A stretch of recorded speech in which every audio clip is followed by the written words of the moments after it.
Welcome back, MTG Joe here. Today we're going to be doing another installment of the weekly meta breakdown where we look at the top performing decks on the MTG Arena ladder. This will be for the standard best of 1 video, best of 3 standard, alchemy, historic, explore. We'll get through all the content this week and each of the formats provided there's enough data. You can always catch those, the most recent, in the playlist. And then always, as always, if you subscribe to the channel, free to do. We're closing in on 7,000, so it'd be great if you did. You can always get notified whenever we come out with a new content, and this keeps you up to speed each week with how the meta evolves, what are the best decks, and stuff like that. So how are we getting this information? Well, the data is coming from Untapped.gg, what you see on the screen. Companion tool that runs alongside your Arena client, tracks win rates, loss rates, whole bunch of cool in-game overlay features, stuff like that.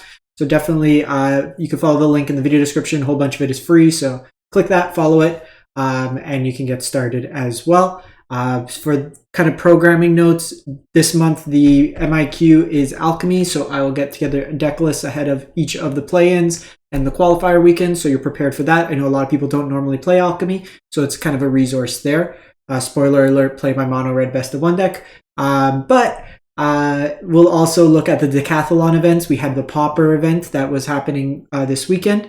I've already did a video with a bunch of deck lists there, so as we get into these new formats, I will post as many 7-0 lists or 7-win lists, kind of deck ideas, stuff like that. So you have kind of a curated list of knowing what works ahead of that. So definitely subscribe for that content.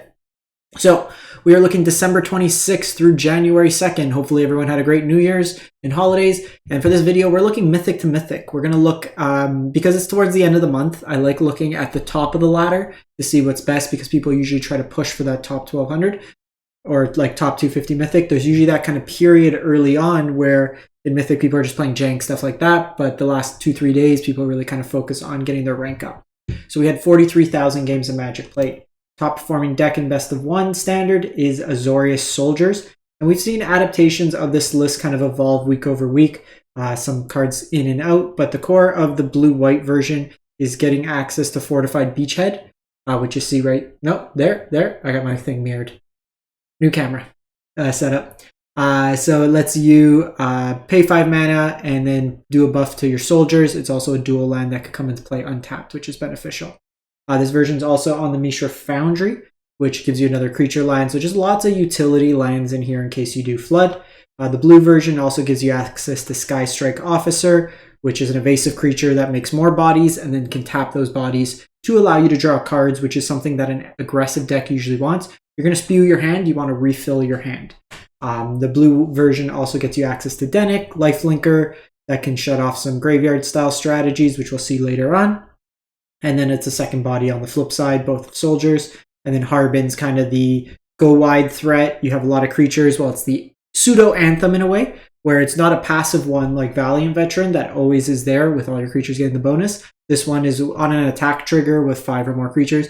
Everybody takes to the skies and gets very large. Sun Gold Sentinel for some graveyard hate. You have your typical Siege Veteran as a pump effect and like removal check. Gives you creatures if they were to be targeted. Brutal Cathar's removal. Thalia for tax. You have your typical 1-drop package of Recruitment Officer and Yodian Frontliner. But this version is also playing Spectrum Sentinel just as another 1-drop. So just lowering the curve, going a lot more aggressive in this particular list here. The next deck is one we haven't seen really for a while. It was a little bit popular during the early access. Everybody was cheating in Portal to Phyrexius. But it's kind of had a comeback. So this is Jeskai Reanimator, 63% win rate. And the core of the deck is you want to put into your graveyard Portal to Phyrexia, which is right here. My head's cutting it off.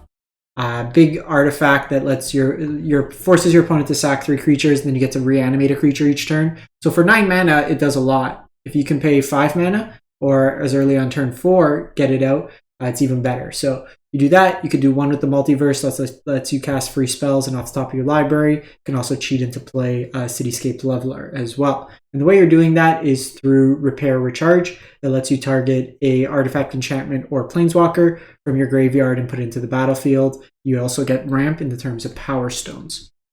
So how are you putting stuff in your graveyard? Faithful Mending, 2 times you can draw 2, discard 2, and gain 2 life. A way to throw it into the graveyard. You have access to Fable the Mirror Breaker, which lets you mill and flip over the cards as well for it. And then you have the Elder Dragon War, which lets you discard any number of cards. So just lots of ways to kind of loot into your graveyard. To stay alive, you have some copies of Negate for like the creature stuff, or for the non-creature. You have Sunset Revelry, which gives you bodies, life, and card advantage. Brotherhood's End does a nice job with the Soldier's deck.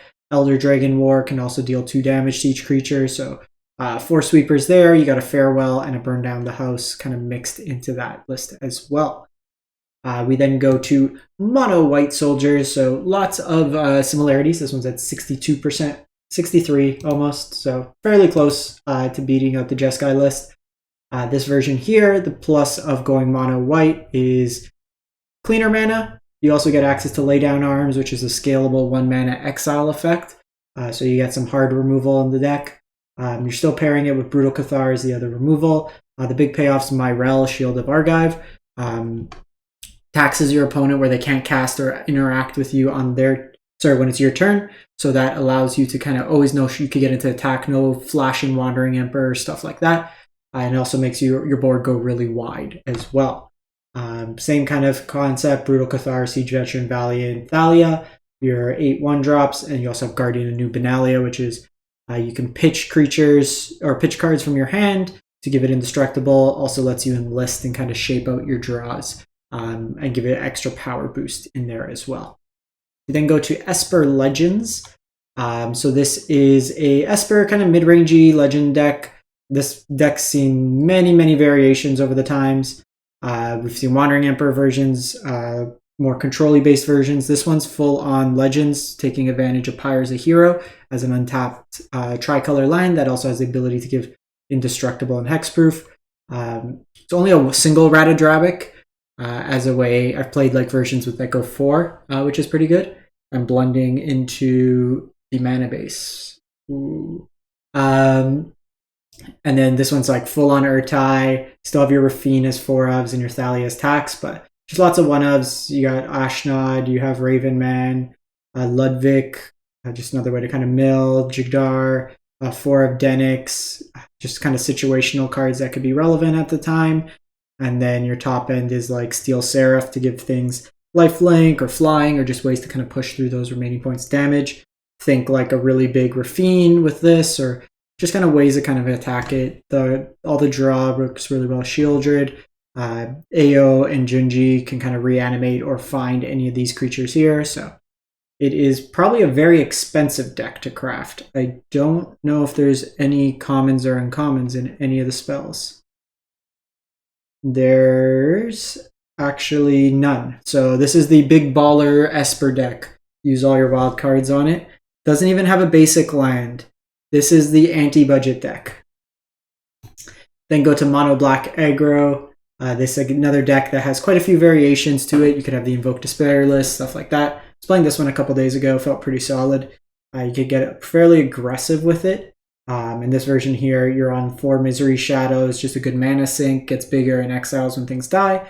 So like your opponent's underdogs, Denix, anything like that, they don't get the extra value. Even with like say something like this with the Siege Veteran, this is whenever another soldier dies, but with the Misery Shadow, it's a replacement effect, which is exile, so they don't actually get the token there. So it's a nice interaction there. This version is the more aggressive version, so no Invoke Despairs, but you're on the Cult Conscript, Evolve Sleeper, so much lower to the curve. You have a couple copies of Gix for card advantage, a couple Lilies, Graveyard Trespasser, Full Shelly, a couple Flesh Gorgers, and then this version here is on 8 removal spells, 4 Cut Down, 3 Go for the Throat, and an Infernal Grasp mixed in. You also have the Mishra's Foundry as creature lands in the deck. We then go to Grixis midrange. So this is the best deck in best of 3. It's a little worse in best of 1 just because the decks tend to be a little bit more aggressive, and game 1 in this it's kind of a mid-rangey fair deck. So it doesn't have things like sweepers, stuff like that to kind of allow you to catch up. But the core of the deck is the Fable Mirrorbreaker, Corpse Appraiser, Value Chain with like Bloodtithe Harvester, just like a bunch of good cards, Shieldred, Invoke Despair, Blade Coil Serpent on the top end, whole spattering of removal, cut down, and braids, Go for the Throat, some counters, and a Bank Buster mixed into there as well. And then lastly, we have Mono Red Burn. This is Mono Red Mechanized Warfare. That's the card. Sorry, I'm getting used to like the green screen. for the first time. So let me know how it looks, by the way. I'm not like 100% sold on it, but we'll see.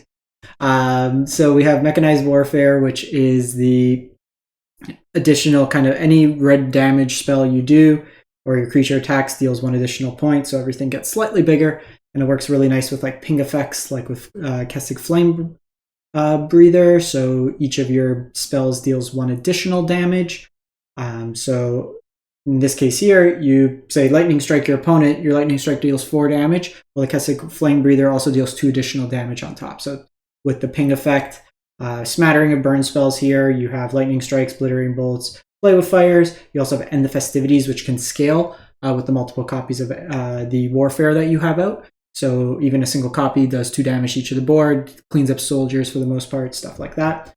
Phoenix Chick, Monastery Swiftspear, Kumano mixed in there. There's the Feldins, which I still think this card's garbage, but it's one of the better 2-drops we have in this mono red format. I still think it's garbage. I'd probably just play the red Adversary over it, and then some Reckless Impulse for card advantage as well.